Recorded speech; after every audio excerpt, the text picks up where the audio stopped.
Bom dia, turminha. Bora lá para a resolução das atividades de cidadania. Eu espero que vocês estejam bem e vamos dar continuidade a essa dinâmica de eu enviar para vocês os vídeos com a resolução das questões. Cidadania é uma disciplina que nós temos livro, então eu vou primeiro começar com os livros. Então você pega o primeiro capítulo do livro de cidadania para conferir as respostas. Caso não seja igualzinha, como eu já disse no vídeo de filosofia, caso não seja extremamente, com as mesmas palavras idênticas que eu coloquei, não tem problema. Por isso que é interessante não escrever de caneta no livro, para você poder depois dar uma correção, né? E não é legal escrever. Eu, particularmente, não acho legal escrever de caneta no livro. Mas se vocês tiverem escrito, vocês coloquem a correção no caderno. Caso vocês tiverem errado, escrever algo que for muito diferente do que eu falei. Agora, se for parecido, se seguir aquela mesma ideia, vocês comparem aí no livro de vocês. Aí eu passei também uma ficha de cidadania, que eu vou deixar por último, tá bom? Bora lá. As questões do livro, página 8 e 9. A partir da leitura do texto, a questão da liberdade, que aspectos filosóficos podemos identificar? Podem se identificar, né? Vocês leram o texto em sala, que essas questões a gente trabalhou em sala de aula, que foi antes da pandemia, então deu para trabalhar em sala de aula. A gente corrigiu também em conjunto, mas eu quis trazer aqui, né, nesse vídeo, para ficar com todas as atividades, né, do primeiro capítulo. Bora lá. O autor apresenta a liberdade numa perspectiva histórica da filosofia. O interessante é perceber a liberdade como um modo ontológico que supera o determinismo causado pela natureza, como a todos da mesma espécie. Pode-se dizer que é justamente esse dinamismo que constitui o ser humano, como ser de vontade, que o faz agir além daquilo que os impulsos sensíveis da natureza impõem. Porque liberdade constitui uma antropologia. Justifique sua resposta. Por meio da liberdade, apresenta-se a independência das condições sensíveis, ou seja, por meio dela, mediante o livre-arbítrio e o uso da razão, é possível pensar no indivíduo humano dotado de vontade e capaz de agir segundo os princípios. Por isso, liberdade, razão e conflito com a natureza intensificam o humano e assumem uma discussão antropológica. Afinal, somente o homem, dotado de razão, age mediante a liberdade. Somente o homem dotado de razão age mediante a liberdade. Por isso que liberdade constitui uma antropologia sempre voltado ao homem. Comente. A razão humana encontrava-se limitada. O sagrado é um dos aspectos fascinantes da fase mitológica. A liberdade não é questionada, porque o homem aceita o poder da natureza sobre si mesmo, que o domina, objeto de adoração. Vamos comentar. O trecho em questão apresenta inicialmente a limitação da razão humana no período mitológico, no qual o homem confiava plenamente na crença e na influência divina, influenciando suas ações.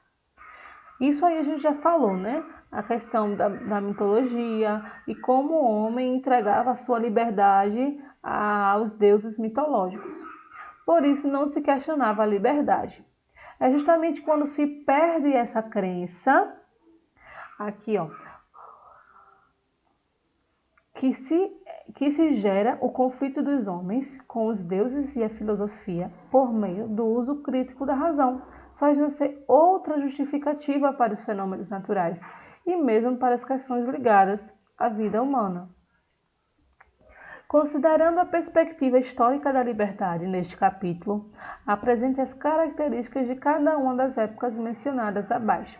Essa questão eu já passei bastante, passei na prova, passei no livro, eu tirei a questão exatamente do livro na prova. Vocês tinham essa questão de mão beijada.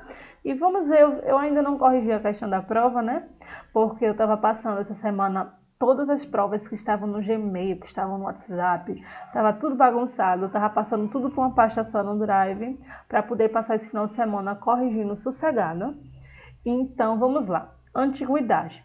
Como é que se trata a liberdade na perspectiva antiga? O homem livre é aquele que possui o controle sobre si mesmo, que sabe dominar seus instintos e suas paixões. Com base na tendência do pensamento socrático, a liberdade existe para fundamentar o homem na educação de suas paixões, na busca da virtude. É justamente tal virtude que há de se tornar cada vez mais bela a alma do homem, libertando-o dos vícios. Muito forte, né, não? Medievalismo. Por quê, gente? Explicando aqui um pouquinho. Sei que eu já expliquei bastante. Por quê? Porque segundo a antiguidade, os filósofos do período antigo, principalmente Sócrates, o homem livre era aquele que conseguia educar os seus desejos, as suas paixões, é aquele que conseguia se controlar, em detrimento dele mesmo, né? Não por conta de uma religião ou algo mais, que a gente vai ver mais no período medieval, mas ele conseguia dominar suas paixões e tinha o controle de si mesmo. Já no medievalismo, a gente vê assim: a razão pode conhecer o bem, mas a vontade pode rejeitá-lo, porque, embora esteja ligada à razão, tem autonomia própria. No medievalismo, há o reconhecimento do livre-arbítrio como um dom cedido ao homem por Deus. Assim, o homem deve utilizar de sabedoria para usufruir da liberdade, seguindo os princípios do cristão. Os princípios cristãos. No medievalismo, há a consideração da liberdade, porque Deus ele nos concede o livre-arbítrio. Mas esse livre-arbítrio ele deve ser seguido coerentemente aos desígnios de Deus. Então, ainda há essa questão do controle das paixões, o controle dos seus desejos, em detrimento das vontades de algo superior, daquilo que você acredita como correto, como bom, como bem, entendeu? Modernidade. Já o que a modernidade nos afirma como liberdade? Já ela desconsidera toda aquela questão socrática, essas questões também medievalistas, e cria um novo conceito, cria uma nova versão, um novo entendimento sobre liberdade.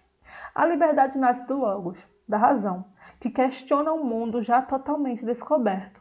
A modernidade rompe com o medievalismo ao atingir a abordagem antropocêntrica, ou seja, colocando o homem em primeiro lugar, colocando o homem no centro e não mais Deus. O homem, por meio da razão, há de iluminar o conceito da vida e do mundo, inclusive da própria religião. Agora o homem é o centro até da própria religião. A religião agora gira em torno dos desejos do homem, da vontade do homem e tudo mais. Sendo assim, o homem moderno é aquele que usufrui a liberdade de uma autonomia e construção de si mesmo no mundo. O que vemos agora na contemporaneidade como modernidade, como liberdade, né? Bora lá. Ali é muito simples. A liberdade do indivíduo ou da coletividade pode ser distinguida com base num diferente sujeito histórico que é portador de uma ou de outra. É justamente no tempo presente que a liberdade diante de uma nova conjuntura reassume o locus de reflexão atual, reassume o lugar de reflexão atual. O pensar a si, a coletividade, as relações humanas e a informatização da sociedade é um desafio para refletir sobre o que é hoje a liberdade, bem como as suas possibilidades e limitações. Hoje ainda pensamos sobre como é realmente ser livre na contemporaneidade. Nós não temos um conceito firme, delimitado sobre o que é ser livre. A gente entende que liberdade possuir seus direitos, cumprir com seus deveres, ter os seus direitos também cumpridos e viver, né? A gente entende muito liberdade como isso, mas existem muitas coisas ainda sobre liberdade que ainda precisam ser discutidas, principalmente em populações marginais, principalmente em populações que não são reconhecidas, em grupos da sociedade que têm os seus direitos negligenciados todos os dias, grupos das pessoas, da sociedade, né, que são cada vez mais, como é que eu posso dizer, escanteados, né? Colocados seus direitos à margem. Por isso que são considerados marginais, não por eles ser, entre aspas, né? Marginais, como a gente fala, isso aí é um marginal, desculpem até a palavra. de ser malfeitor. Vocês estão entendendo? Mas quando eu falo que alguém é marginal ou estão na marginalidade, mas não porque eles estão fazendo ou fizeram algo de errado, como é apontado pela sociedade, mas porque eles têm os seus direitos colocados à margem, estão escanteados da sociedade, não são o centro da sociedade. Quando vocês veem um círculo, né? Escrevem um círculo ou desenham um círculo, tem o centro do círculo e tem a borda do círculo. Então, tudo aquilo que é colocado à margem, na linha do círculo, é a margem do círculo. Então, essas pessoas que são colocadas à margem da sociedade, são elas que o discurso sobre liberdade que deve ser constantemente discutido, porque são aquelas pessoas que têm mais dificuldade de sair, mais dificuldade de chegar em suas casas, são aquelas pessoas que têm mais dificuldade de arrumar um emprego digno, são aquelas pessoas que têm seus direitos cada vez mais renegados, cada vez mais escanteados. Então, assim, né? São essas pessoas que essas questões de liberdade devem ser mais pensadas, tanto individualmente como coletivamente. Então, pensar sobre liberdade na contemporaneidade é pensar sobre o exercício da cidadania, que é isso aí onde a gente vai chegar logo mais. De acordo com o texto, defina liberdade positiva e liberdade negativa. Em seu sentido negativo, liberdade significa a ausência de restrições ou de interferências. É você fazer tudo o que você quer. Sair, beber, ligar a campainha do vizinho e sair correndo, você fazer o que você quiser, quando você quer, tocar fogo na garrafa e jogar ela por alto. Estou dando alguns exemplos que estão vendo na minha cabeça agora, né? Então, assim, seu sentido negativo é esse. Já no seu sentido positivo, significa a posse de direitos, implicando o estabelecimento de um amplo âmbito de direitos civis, políticos e sociais. Liberdade, nesse sentido positivo, é realmente você ter os seus direitos civis, políticos e sociais. Ser livre é você ter esse conjunto de direitos, logicamente cumprir com seus deveres, né? Todo cidadão ele tem direitos e deveres, cumprir com seus deveres e possuir os seus direitos e ter também ele cumprido pela sociedade, pelo Estado.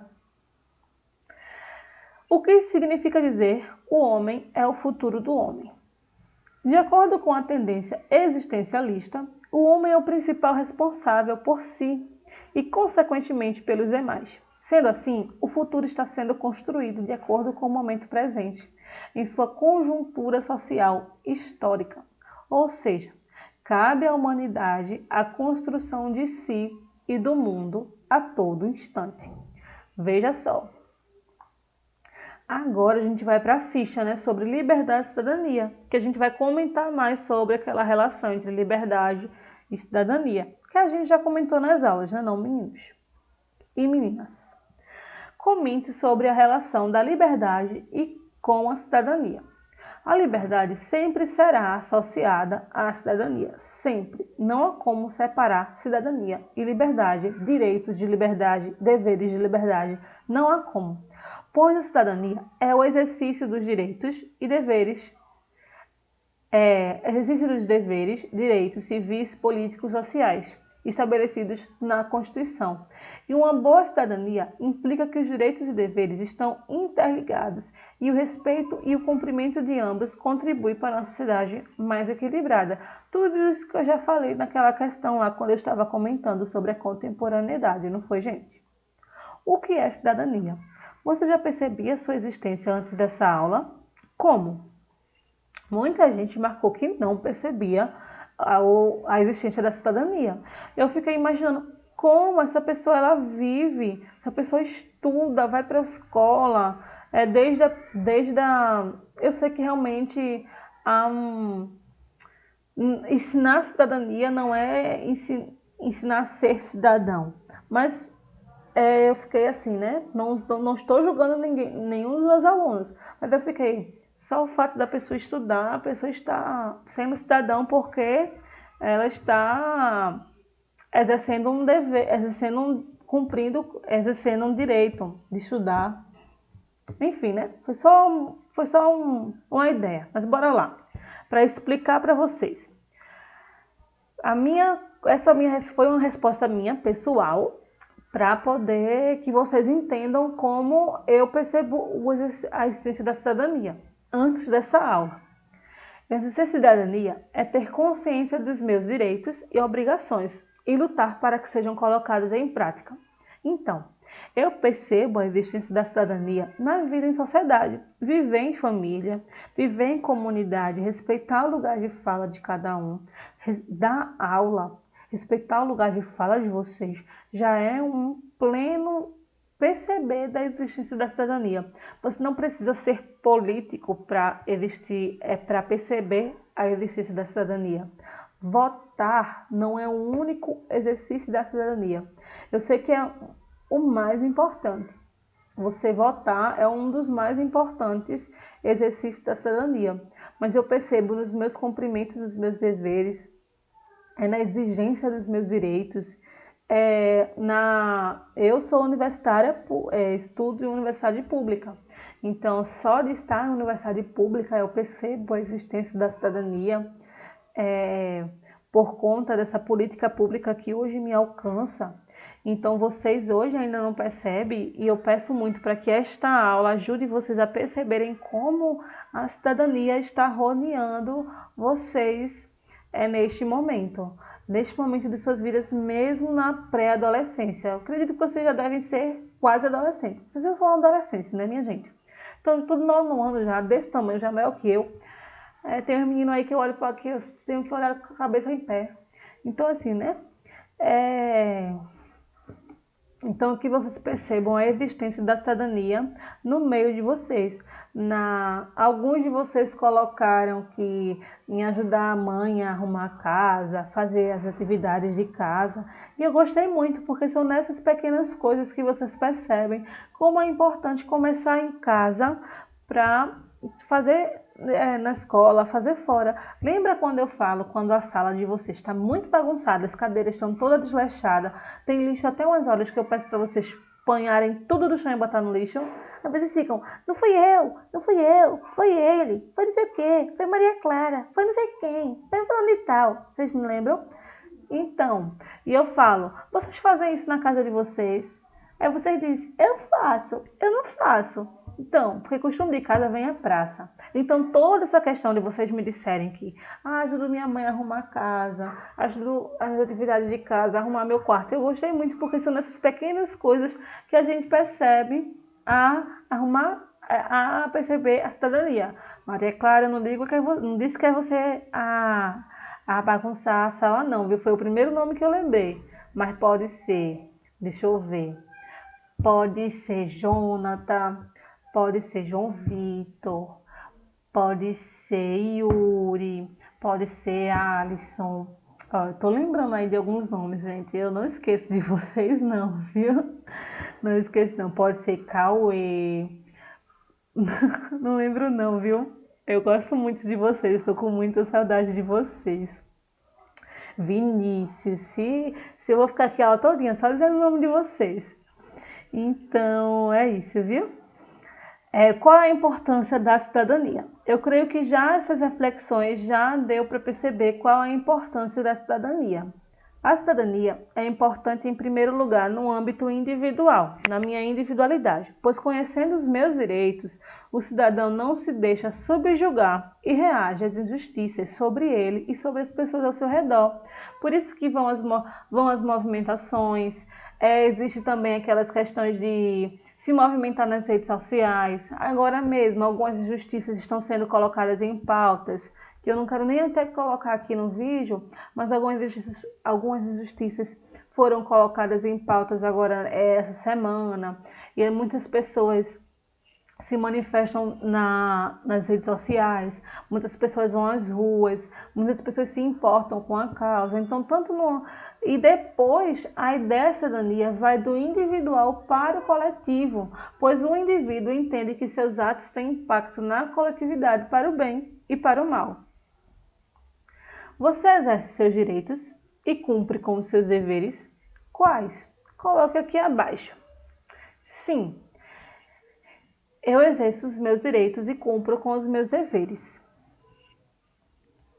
respeitando os direitos das outras pessoas, prezo pela educação e proteção dos meus semelhantes, respeito a religião, pensamento, crença e culto diferentes dos meus, não fico apontando, julgando, falando coisa feia e tudo mais. Deixa eu ver. E entre outras coisas, né? Ajudo aqui nas atividades domésticas da minha casa. E entre outras coisas que eu vi que vocês colocaram também, eu gostei bastante. Então, respeitar também os assentos das pessoas idosas, pessoas grávidas, pessoas com deficiências, os locais, vagas, tudo bem. Eu ainda não tenho carro nem moto, então, mas eu respeito os assentos, então, nos ônibus. Então, é assim, né, gente? Espero que vocês tenham gostado. Acredito que é a última questão. Então, até a próxima aula. Lembrando que na próxima aula eu já venho com os conteúdos do retomando o segundo bimestre, tá bom? E não se preocupe se as respostas de vocês não forem muito parecidas com a minha, como eu já falei no começo do vídeo. E é só isso, tá bom? Tô com muita saudade de vocês. E é isso. Tchau!